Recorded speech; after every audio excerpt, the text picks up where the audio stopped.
नमस्ते नेपाल अनलाइन स्कुलमा स्वागत छ। आज हामी मिनिङ्स इन्टु वर्डको क्लास 11 को युनिट 4 मा डिरेक्सन छ है, त्यसको बारेमा कुरा गर्दैछौँ। कस्तो डिरेक्सन, यसमा प्रिपोजिसन के लाग्छ, कसरी युज हुन्छ, यो हामी यो भिडियोमा कुरा गरेर हामी यसको एक्सरसाइज पनि गर्छौँ। ठिक छ ल, पेज नम्बर 22 हेर्नुहोस् त। तपाईसँग बुक छ भन्ने मलाई विश्वास छ। पेज नम्बर 22 मा 4.1 छ, जसमा प्रिपोजिशन्स अफ डिरेक्सन भनेर भनेको छ है। प्रिपोजिशन्स अफ डिरेक्सन है। अब तपाईलाई कस्तो प्रिपोजिसन कुन ठाउँमा लाग्छ त्यसको बारेमा थाहा छैन भनेदेखि थोरै कुरा छ, यसको धेरै गाह्रो छैन। तपाईले हाम्रो नेपाल अनलाइन स्कुलमा बेसिक इङ्ग्लिस अन्तर्गत प्रिपोजिसन भनेर भिडियोहरू छ, 2-3 भिडियो छ, त्यो हेर्नुभयो भनेदेखि तपाईलाई चाहिँ गाह्रो हुँदैन जस्तो मलाई लाग्छ। ठिक छ, हेर्नुहोस् त। अब फर्स्टमा what possible direction can you go in if you are, तपाईँ कुन कुन पोसिबल डिरेक्सनमा जान सक्नुहुन्छ त यो ठाउँमा भनेर भनेको छ। हेर्नुहोस् त, 1 मा इन अ स्ट्रिट है। स्ट्रिटमा तपाईँ कस्तो कस्तो डिरेक्सनमा जान सक्नुहुन्छ त भन्नुहोस् त मलाई। एउटा मास्तिर जान सक्नुहुन्छ, अर्को तलतिर हैन, अर्को अलोङ, अर्को एक्रस। ठिक छ, यस्तै गरी 2 मा हेर्नुहोस्, यहाँनिर मान्छे पनि छ फिगरमा, बाई अ लो वाल। अब लो वाल छ भने तपाईँ यसलाई अब क्रस गर्न कसरी गर्न सक्नुहुन्छ र अब अरू कुरा कस्तो प्रिपोजिसन लगाउन सक्नुहुन्छ त। अब क्रस गर्नु पर्यो भनेदेखि ओभर द वालको कुरा गर्नुहुन्छ। त्यस्तै गरी अन टु द वाल अथवा एलोङ द वाल है। एलोङ द वाल भनेको त्यो वाल सँगसँगै हिँड्नु भनेको। ठिक छ, हेर्नुहोस् त 3 मा बाई अ बेड। ठिक छ, अब बाई अ बेड भनेको चाहिँ अब बेडमा जानु अथवा बेडबाट निक्लिनु है। अब त्यसमा प्रिपोजिसन के लाग्छ त, on to, get on to the bed, get off the bed, त्यस्तै गरी get out of the bed हैन। त्यस्तै गरी गो राउन्ड द बेड र बेडको मुनिको कुरा गरौँ, गेट अन्डर द बेड हैन। ओके, यस्तै गरी 4 मा हेरौँ त, त्यहाँ फिगरमा पनि देखाइएको छ, पिक्चरमा a fly on a wall. A fly on a wall हैन, एउटा झिङ्गा चाहिँ वालमा छ भनेपछि चाहिँ त्यो चाहिँ कता कता जान सक्छ। यसमा प्रिपोजिसन के लाग्न सक्छ त, up the wall, down the wall, across the wall, र अर्को भनेको त्यहाँबाट उडेर जान सक्छ, फ्लाइ अफ द वाल। ठिक छ, अफ भन्ने प्रिपोजिसन। यस्तै गरी 5 मा हेरौँ त, हाउसको नजिकै छ, त्यहाँ पिक्चरमा पनि हेर्न सक्नुहुन्छ, नियर अ हाउस भनेर छ भनेपछि अब के हुन्छ त नियर अ हाउसमा, टुवर्ड्स द हाउस हैन, त्यो हाउसतर्फ जान लागेको अथवा त्यो हाउसबाट टाढा, अवे फ्रम द हाउस, त्यसै गरी अप टु द हाउस, त्यस्तै गरी पास्ट द हाउस, त्यसको राउन्ड द हाउस, र घरभित्र जानको लागि इन्टु द हाउस है। ओके, यो प्रिपोजिसन लगाइन्छ हामीले चाहिँ वाट पोसिबल डिरेक्सन भनेर भनेको छ नि त क्वेसनमा हैन, what possible direction can you go भनेर। यस्तै गरी 6 मा हेर्नुहोस् त, 6 मा के छ, in the field.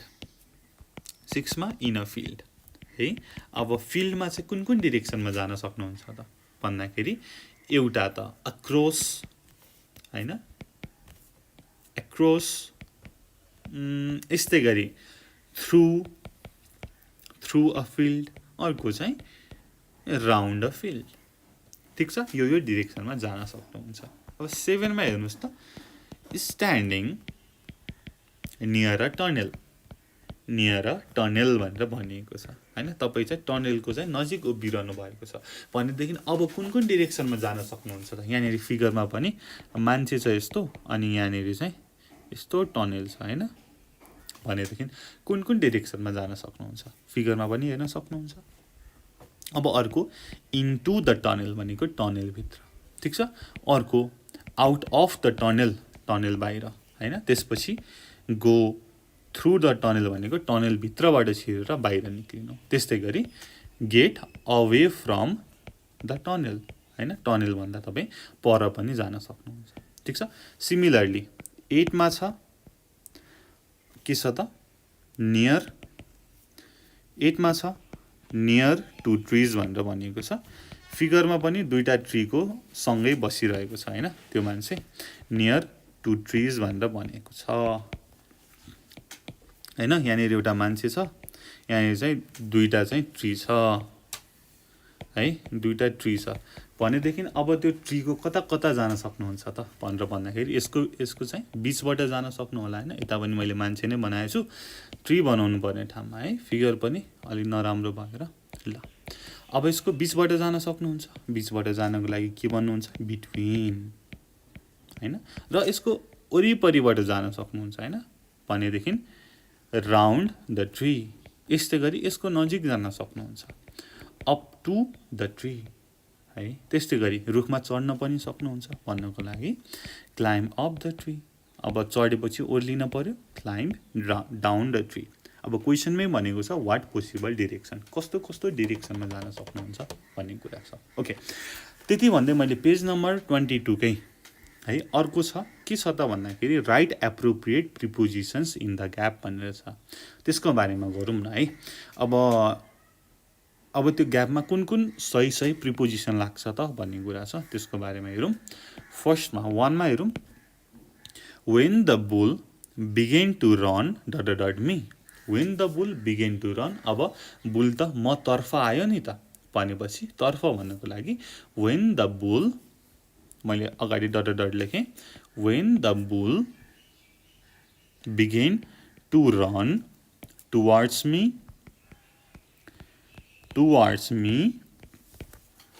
I jumped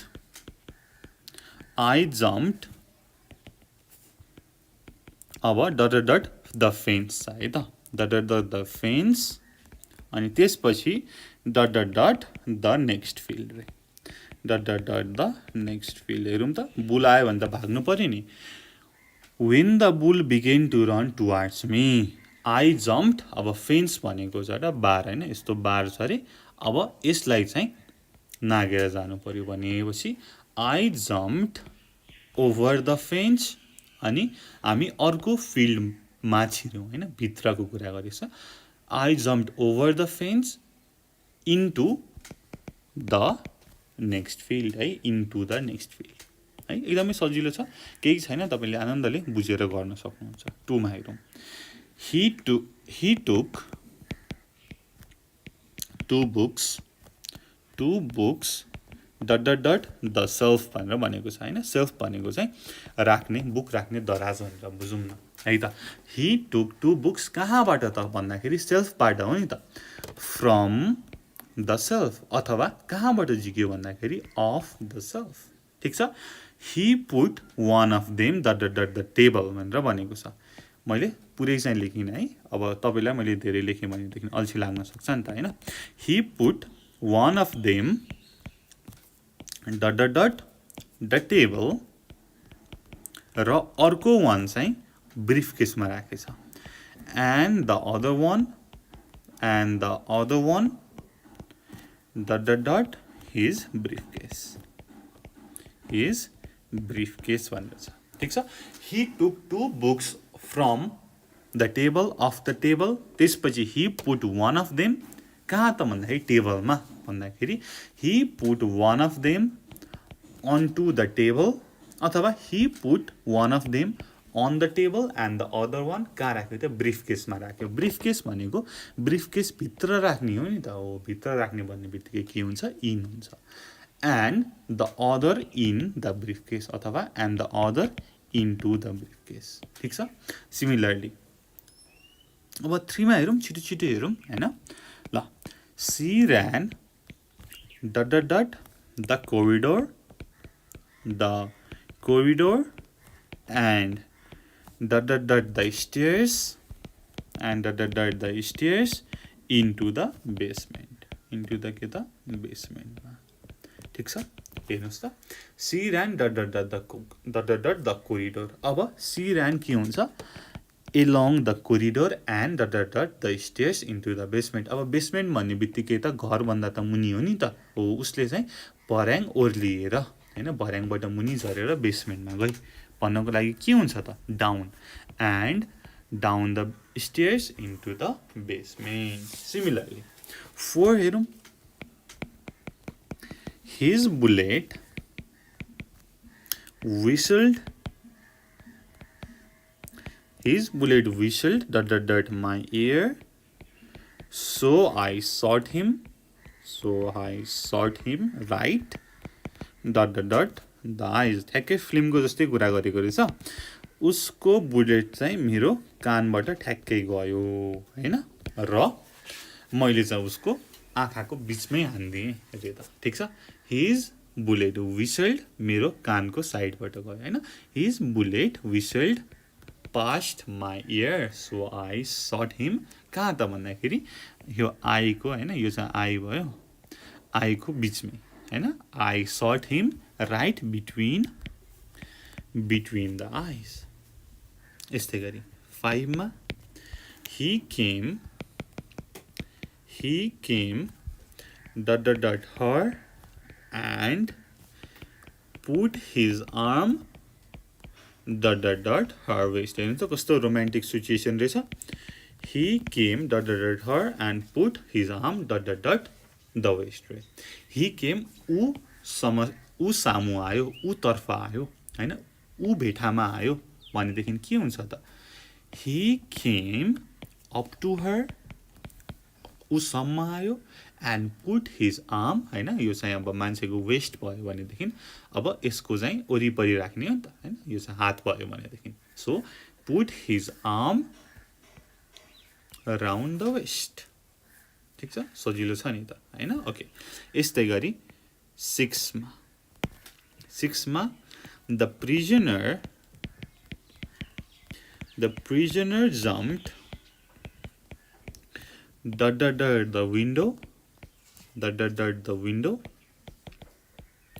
अनि ran the street, त्यसपछि and jumped a car that was waiting for him on the other side भनेर बनेको छ हैन. यो चाहिँ एकदम प्रिजन स्केपको कुरा गरेको रहेछ. द प्रिजनर जम्प्ड कहाँबाट त, विन्डोबाट बाहिर हैन, हो विन्डोबाट बाहिरको कुरा गरेको छ भनेदेखि the prisoner jumped through the window, अथवा विन्डो भन्दा बाहिर भनेपछि the prisoner jumped out of the window and ran the street भनेपछि ऱ्यान डाउन अथवा अप हैन, जे पनि गर्न सकियो. अब कहाँ थियो त उसको कार भन्ने कुरामा डिपेन्ड हुन्छ हैन.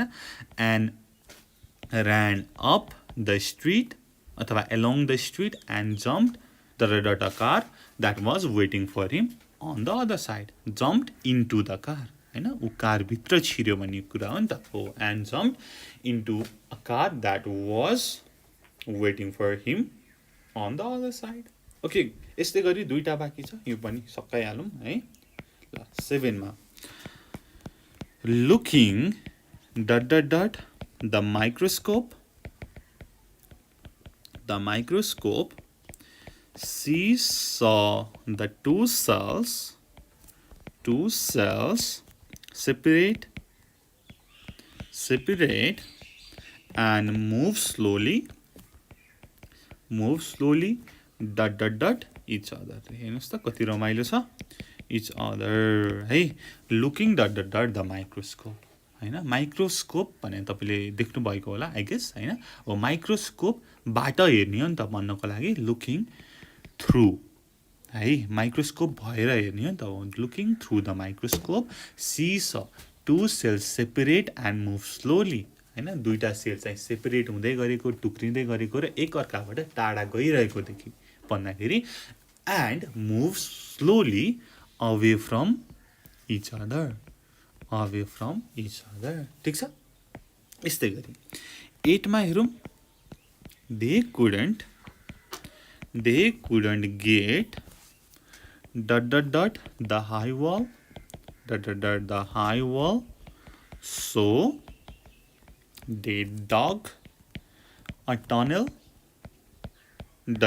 it. हेर्नुहोस् त एन्सर आइसक्यो. यो पनि एउटा प्रिजन स्केप नै भनेर मानौँ न हैन. अब प्रिजनरहरूले चाहिँ अब त्यो अग्लो वाल नाग्न नसकेको कारणले मुनिबाट खनेर चाहिँ भाग्न कोसिस गरे भनेको जस्तै बुझौँ न होइन हो they couldn't get dot dot the wall होइन अब हाई वाल चाहिँ एकदमै हाई छ भनेदेखि योबाट नागेर जान सकेनन् भनेदेखि over they couldn't get over the wall so they dug यसको मुनिबाट भनेपछि so they dug a tunnel under it होइन so they dug a tunnel under it है यो भिडियोमा हामीले प्रिपोजिसनको बारेमा अलिअलि कुरा गऱ्यौँ तपाईँले थोरै थोरै भए पनि आइडिया लिनुभयो होला र तपाईँलाई यो प्रिपोजिसन कुन ठाउँमा युज हुन्छ in on at under down along यस्तो यस्तो वर्डहरू भनेदेखि तपाईँलाई कन्फ्युज छ भनेदेखि हाम्रो नेपाल अनलाइन स्कुलको युट्युब च्यानलमा इङ्ग्लिसको प्लेलिस्ट छ त्यसमा हाम्रो प्रिपोजिसनको बारेमा हामीले गरेका छौँ भर्ब प्लस प्रिपोजिसनको है